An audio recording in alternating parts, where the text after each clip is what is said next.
Mantras of our Lord Sri Aurobindo. Our Lord Sri Aurobindo says, in a quietude of the mind, open to the presence of the Divine in your heart and everywhere.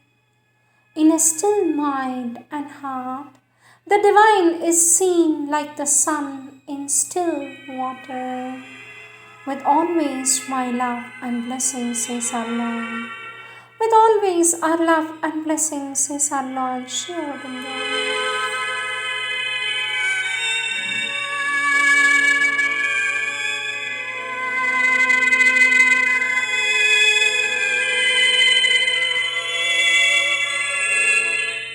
Sri Aurobindo's Savitri, Book 3, the Book of the Divine Mother, Canto 2, the Adoration of the Divine Mother, page 357.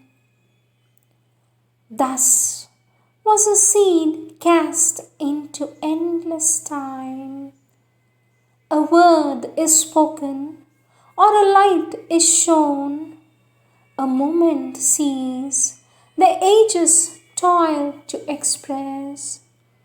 So, flashing out of the timeless, leap the worlds. An eternal instant is the cause of the years. All he had done was to prepare a field. His small beginnings asked for a mighty end. For all that he had been must now new shape in him her joy to embody, to enshrine her beauty and greatness in his house of life. But now his being was too wide for self. His heart's demand had grown immeasurable. His single freedom could not satisfy. Her light, her bliss, he asked for earth and men. But vain are human power and human love to break earth's seal of ignorance and death. His nature's might seemed now an infant's grasp. Heaven is too high for outstretched hands to seize. This light comes not by struggle or by thought. In the mind's silence, the transcendent acts, and the hushed heart hears the unuttered word. A vast surrender was his only strength. A power that lives upon the heights must act, bring into life's closed room the immortal's air, and fill the finite with the infinite. All that denies must be torn out and slain, and crushed the many longings for whose sake we lose the one for whom our lives were made. Now other claims had hushed in him their cry.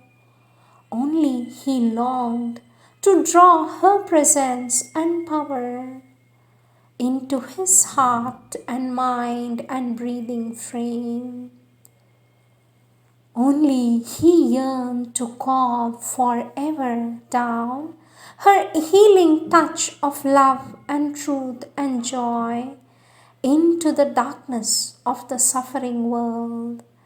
His soul was freed and given to her alone.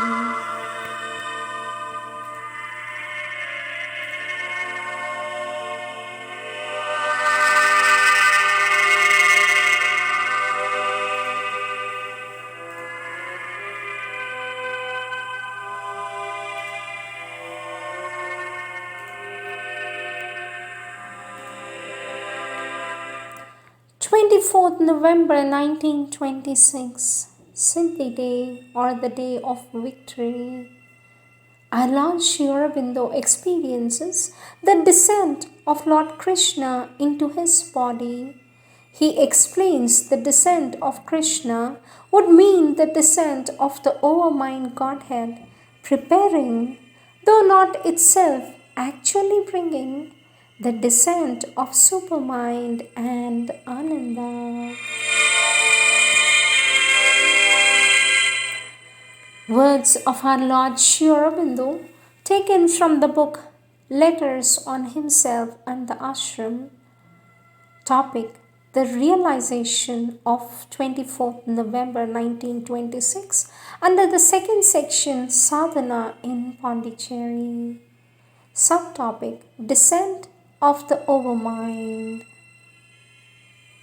Ever since I came here this time, I have been experiencing a very intense atmosphere, a very strong pressure, similar in intensity and depth to what I felt in 1926, months of October to December. It appears to me, says our Lord, that the supermind is about to descend a second time. Is this an entirely wrong feeling? Was the question on the part of the truth, if not the full truth? For this, our Lord Sri Aurobindo says there is some truth, but the descent in 1926 was rather of the overmind and not of the supermind proper. The significance of 24th November. Question: is it the descent of Krishna? Does that mean that the descent of the supermental light? Was the question. For that our Lord Sri Aurobindo said, Krishna is not the supramental light. The descent of Krishna would mean the descent of overmind Godhead. I believe that on 24th November, Sri Aurobindo realized that the Mother is the divine consciousness force.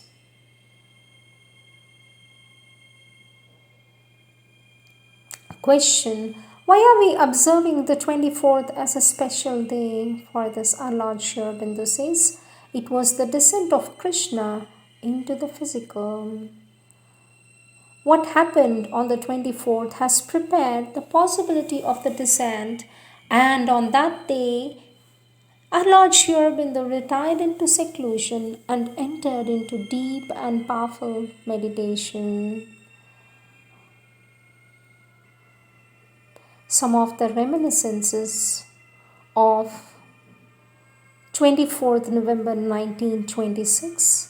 Out of the 24 inmates who were present in the ashram, 7 of them have given the reminiscence, the precious reminiscences of that special day. First, Sri Ambalal Balakrishna Purani, whom we call Purani Bai, who writes, from the beginning of November 1926, the pressure of the higher power began to be unbearable. Then at last the great day for which the mother had been waiting for so many long years arrived on 24th November. The sun had almost set, and everyone was occupied with his own activity. Some had gone to the seaside for a walk, when the Divine Mother sent round word to all the disciples to assemble as soon as possible in the veranda where the usual meditation was held. It did not take long for the message to go around to all. By 6 o'clock in the evening, most of the disciples had gathered. It was becoming dark. In the veranda, on the wall, near Sri Aurobindo's door, just behind his chair, a black silk curtain with gold lace work representing the 3 Chinese dragons was hung. The 3 dragons were so represented that the tail of one reached up to the mouth of the other, and the 3 of them covered the curtain from one end to another. When we came to know afterwards that there is a prophecy in China that the truth will manifest itself on earth when the 3 dragons, that's the dragons of the earth, the mind region, and of the sky, meet. Today, on 24th November, the truth was descending and the hanging of the curtain was significant. Purani Bai writes, there was a deep silence in the atmosphere after the disciples had gathered there. Many saw an oceaning flood of light rushing down from above. Everyone present felt a kind of pressure above his head. The whole atmosphere was surcharged with some electrical energy. In that silence, in that atmosphere full of concentrated expectation and aspiration, in the electrically charged atmosphere, the usual, yet on this day quite unusual, tick was the sound that was heard behind the door of the entrance. Expectation rose in a flood. Our Lord Sri Aurobindo and the Divine Mother could be seen through the half-open door. The mother, with a gesture of her eyes, requested Sri Aurobindo to step out first. Sri Aurobindo, our Lord, with a similar gesture, suggested her to do the same. With a slow, dignified step, the Divine Mother came out first, followed by Sri Aurobindo with his majestic gait. The small table that used to be in the front of Sri Aurobindo's chair was removed this day. The Divine Mother sat on a small stool to his right. Silence, absolute, living silence. Not merely living, but overflowing with divinity. The meditation lasted for about 45 minutes. After that, one by one, the disciples bowed to the Divine Mother. Our Divine Mother and our Lord Sri Aurobindo gave blessings to them. Whenever a disciple bowed down to the Divine Mother, Sri Aurobindo's right hand came forward behind the mother's as if blessing him through the mother. After the blessings, in the same silence, there was a short meditation. In the interval of silent meditation and blessings, many had distinct experiences. When all was over, they felt as if they had awakened from a divine dream. Then they felt the grandeur, the poetry, and the absolute beauty of the occasion. It was not as if a handful of disciples were receiving blessings from their Supreme Master and the Mother in one little corner of the earth. The significance of the occasion was far greater than that. It was certain that a higher consciousness had descended on earth. In that deep silence had gone forth, like the sprout of a banyan tree, the beginning of a mighty spiritual work.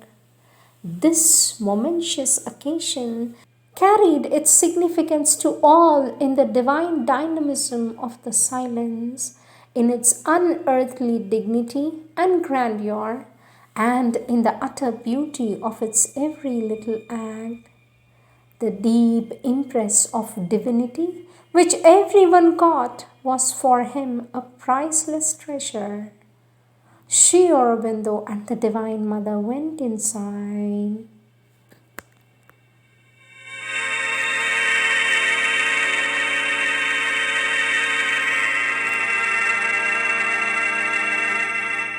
Nalnikant Gupta, who was one of the ardent disciples, writes, even before that date of 24th November, for some time past, Sri Aurobindo had been more and more withdrawing into himself and retiring within.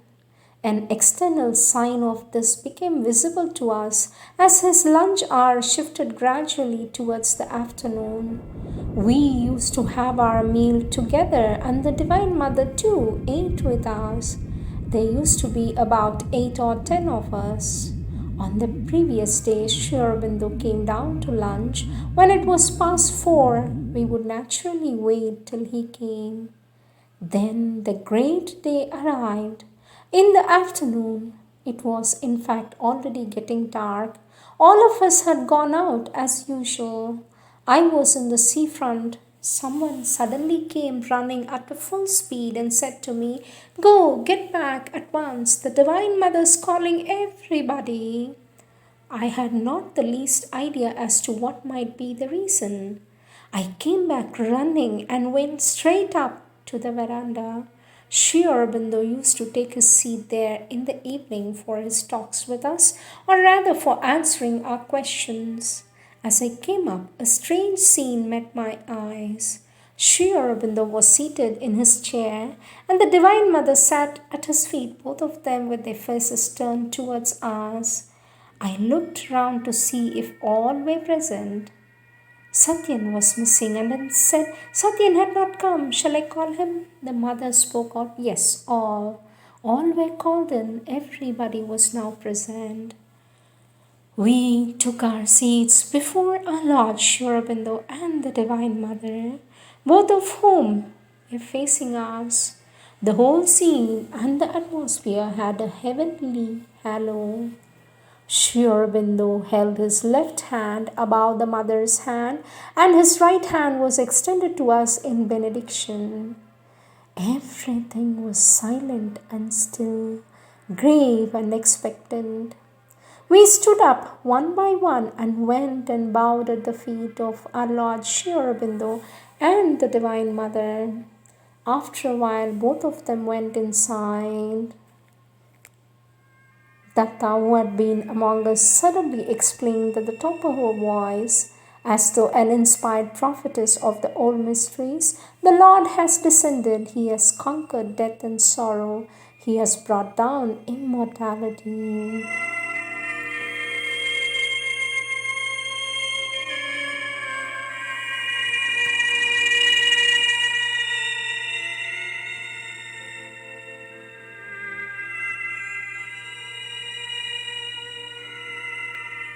Another experience by Rajani Palan narrates his recollections. On the 24th at 4 p.m., I had gone to the ashram and I was meditating in Bijoy Nag's room. A great power was trying to descend, and it seemed to me that I should be broken into pieces. So intense was the pressure of the higher force over my head, and so great the resistance in my head. The result was that I could not receive the power, although I tried to do so. At about 5 p.m., was called upstairs, and he came down with the mother's express direction that all the disciples were to assemble in the upstairs veranda for Sri Aurobindo's blessings. As soon as I heard this, I went to Barendra's room and told him that the long expected descent must have taken place. The mother's wishes were communicated to all the disciples, including those staying in the guest house. But many had gone out to the seaside for the evening stroll, and some had gone to play football. So the messengers were sent to call them, and all of them assembled in the ashram. We went upstairs.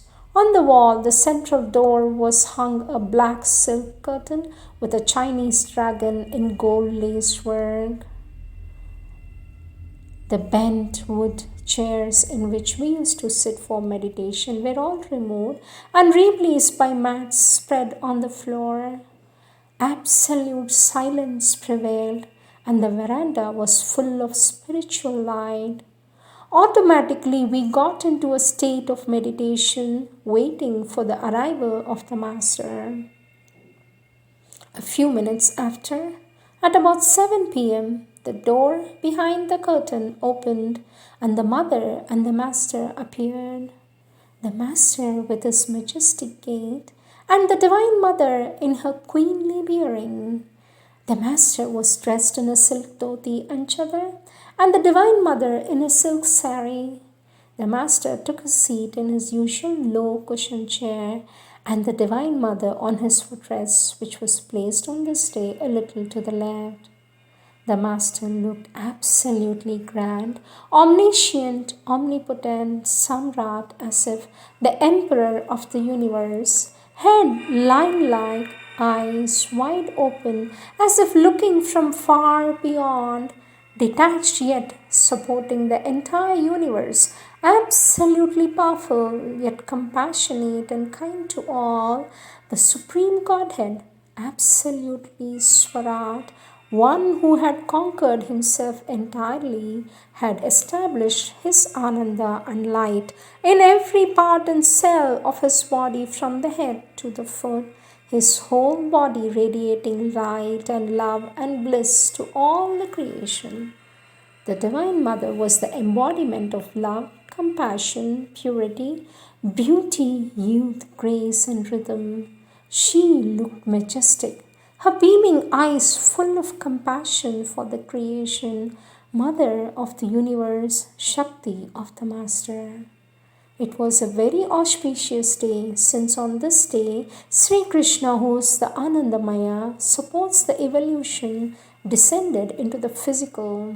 Sri Aurobindo embodied the Supreme Godhead on this day. The Master held out his left hand a few inches above the head of the Mother, and he blessed the disciples who had assembled with his right hand as they bowed down to him and the Mother one by one. There was absolutely no talk, no sound. Neither the Mother nor Sri Aurobindo spoke a word. The atmosphere was charged with utter calmness and peace and bliss. Perfect silence reigned throughout the function. Then, about half an hour or so, Sri Aurobindo and the Divine Mother went within. The Mother saw me at 9 p.m. and I bowed down to her and told her about my difficulties. She reassured that it would be okay and blessed me. Then there was the usual distribution of soup by the Divine Mother. Sri Aurobindo retired either the following day or in a day or two. Dr. K. Rajangam writes, 24th November 1926 was indeed a glorious day. It was the descent of Sri Krishna's consciousness into Sri Aurobindo. I still remember Datta explaining as if in trance, he has conquered life, he has conquered death, he has conquered all. Krishna, the Lord, has descended. Champak Bai recalls, Datta spoke, Krishna, the Lord had come. He has ended the hell of suffering. He has conquered pain, death. He has conquered all. He has descended tonight, bringing immortality and bliss. As each one made pranam to the Mother, she gave her blessing. Sri Aurobindo held his palm above hers in blessing. I was the only person to do pranam to both. It was a spontaneous moment. Something in me rushed out and made me to do it.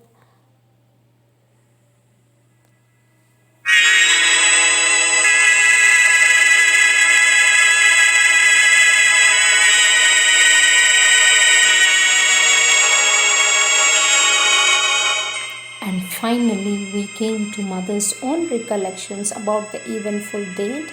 Sri Aurobindo called everyone together for one last meeting. He sat down, had me sit next to him, and said, I called you here to tell you that as of today, I am withdrawing for purposes of sadhana, and the Divine Mother will now take charge of everyone. You should address yourselves to her. She will represent me and she will do all the work. These people had always been very intimate with Sri Aurobindo, so they asked, why? I had no intention of explaining anything and I left the room with him, but Datta began speaking. She said she felt Sri Aurobindo speaking through her and explained everything that Krishna had incarnated and that Sri Aurobindo was now going to do an intensive sadhana for the descent of the supermind, that it meant Krishna's adherence to the supramental descent upon earth, and that Sri Aurobindo would now be too occupied to deal with people. He had put me in charge and I'll be doing all the work.